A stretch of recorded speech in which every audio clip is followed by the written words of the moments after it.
Hey guys, Infidel1258 here. Today I want to talk to you about a conversation I'm seeing in the Splinterlands Discord. It's around the idea that low mana matches might actually be harming human players and helping bot farms. And I think it's worth discussion and kind of maybe an open debate or dialogue here. So I'm going to do my best to unpack some of my considerations on this issue. I've got some notes here and I'll just talk and walk through it with you. But really, it boils down to this, guys. Look, the criticism first. Let's kind of articulate, why it would be problematic to have so many low mana matches. And the argument seems to be that there are too many, not that there are some, but there are too many. It's far too common to see 20, 30, 12 mana matches. And I can attest to that. I would say that I definitely see those battles as being more common or more frequent than, say, the 99 mana alternative. And so is that bad? Is it good? Let's walk through this first. What's the criticism? Why would it be bad? What are some of the negative consequences of there being low mana matches? Well, low mana matches are problematic because they restrict the high mana monsters that you could select from. You can't really play, a 15 mana tank or a 10 mana support or some of these amazing legendary dragons if you've got a 12 mana match. You can maybe get away with one 10 mana monster, right? If you've got a 2 mana epic summoner, which is in itself rare, but it's possible. But even the rarity of that means that generally speaking, you end up seeing 2 mana, 3 mana monsters being 1 mana monsters being really powerful in those low mana options. So the first criticism or concern is that it's really it's restricting our ability to play high mana monsters. In that it's restricting our selection of some of those amazing monsters, it's constraining creativity. That's kind of the second criticism. It's constraining creativity because you, as a thoughtful individual, can go through a selection of cards and pick several monsters that have really high manas and maybe some that have low. You can do this nice balance and this thoughtful, creative selection of an amazing team if you have the mana cap with which to work with.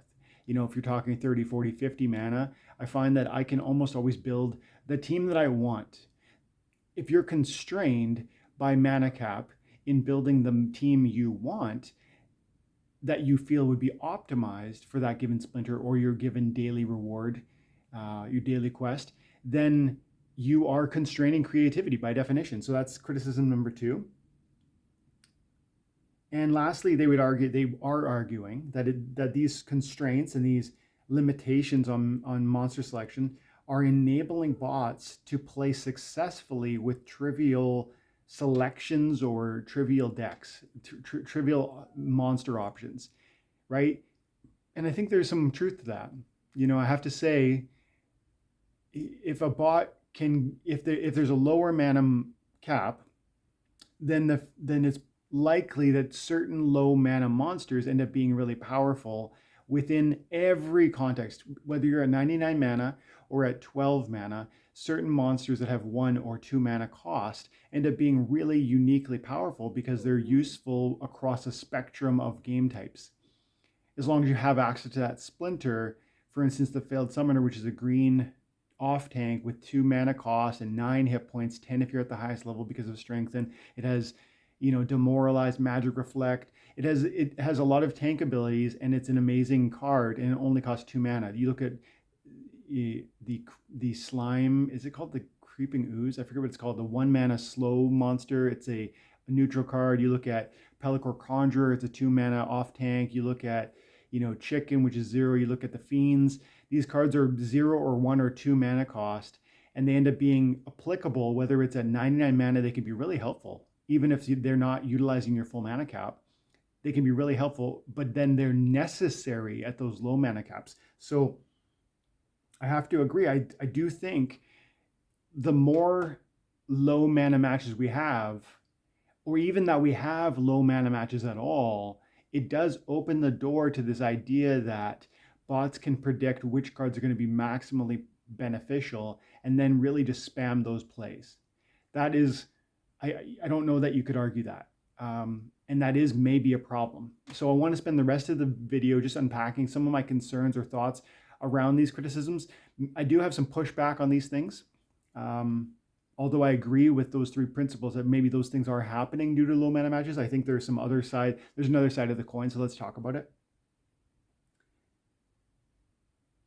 I do think it's true that more mana allows for more creativity and therefore more human advantage, because the wider range of mana that you have access to spend on a given battle is going to enable you to be maximally creative by implementing a variety of different builds. Whether you're going dragon and introducing some amazing legendaries that are 10, 15 mana cost per monster, Chaos Dragon, Agor Longtail, even cards like Almo Cambio, um, that's a neutral one, not a dragon.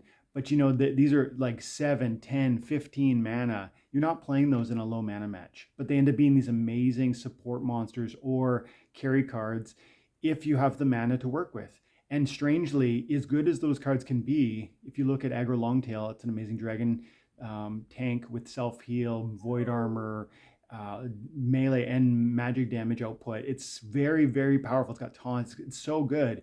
But if you only had 17, 18 mana and you had enough to play your tank and a given summoner, you're actually probably going to get smacked by a really low mana build. I can think of a green team that is like Failed Summoner, Chimer Princess, that,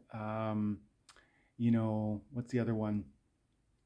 A Magic Reflect. I forget the card name right now, but there's about let's say a 14 mana build on the green splinter. Maybe it's 16 mana build, and you're going to get significant archery output, magic reflect damage, sustain in the form of triage, tank heal, magic reflect with the amplify. It's a very powerful build, and you're going to actually smack an aggro longtail. And so one monster is often beaten by many monsters and all their synergies that are possible if you have the right cards. So again, I really feel strongly about this idea that more mana opens the door for more creativity and therefore more human advantage through expertise, which bots are not necessarily, that's not their forte. Their forte comes out of, being able to play more often. Their strength comes out of being able to identify through statistics which few cards play the best over the most amount of games. And in identifying those sorts of opportunities and weaknesses, they're able to thrive. Whereas you and me, we look at the 3 rule sets and we look at the given mana cap and we look at the splinters that are available, and you're able to find solutions to that problem that are unpredictable. And that creativity is the path through which humans have their greatest advantage, and I think always will. So I think that's so important to recognize and just underscore again. I think that is something I fully agree with on this criticism of low mana matches.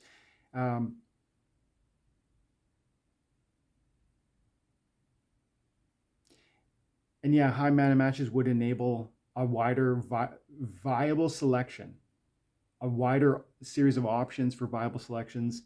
And that's exciting. So does that therefore mean we should just necessarily make matches have high mana cost or high mana caps just across the board? Maybe they should all be 99. Maybe it should be a greater frequency of the 99 mana matches. Maybe 60, 70, 80 is common too. Maybe we start just pushing toward higher mana matches and reducing the number of lower mana cap battles. Possibly that's the solution, but I think there's a criticism in that. So a critique, that pushback on this general conversation, it's this. I think the criticism being levied through Discord and being, I guess, addressed in this video, while probably accurate in many respects, fails to seemingly recognize the fact that bots will adjust to whatever we do. So if we start implementing 99 mana matches across the board, that will impact the cards that they're utilizing and throwing at us repeatedly. It will. But it's going to just really, what it's ultimately going to do is going to impact the rental market and the cards that they're choosing to select for their bot farms. It's not like they're not going to, if we make 99 mana matches I guess the rule of thumb, the common place, they're not going to just give up and die. They're going to find the new meta within that commonality, within that frequent mana cap, and then they're going to rent those cards and they're going to continue to throw it at you. The same thing, like over and over and over again, as bots do. So has that solved anything? I think the answer is no, it won't. because they're just going to adjust to whatever the norm is. And so I'm concerned about the criticism that low mana matches are essentially enabling bots, because frankly, any static, what I'm saying is any static, unchanging, commonality across the ranked battles is going to be taken advantage. It's going to be observed by bots, and it's going to be they're going to move towards maximal effectiveness within that rule, within that commonality. So whether it's low mana or high mana, whether it's one rule set, 2, 3 rule sets, they're going to find what is workable in that context, and they're going to rinse, repeat over and over again, because that's what they do through statistical analysis, recognizing what works, and then throwing it at you all day long. That's what they do. And so in the end, I feel like the best approach to considering rewards is to simply understand your own maximum capacity for what you're able to strive for, and forgetting what others receive. I feel strongly that our community spends way too much time worrying about what other people are getting, whether it's the bot farms and how they're exploiting the resources, or whether it's the whales and how they're taking advantage of the SPS voting to get their quote unquote their way. I feel that's a lot of the finger pointing in our community ends up being someone else is getting what I want to get, and I'm disappointed about what I'm getting.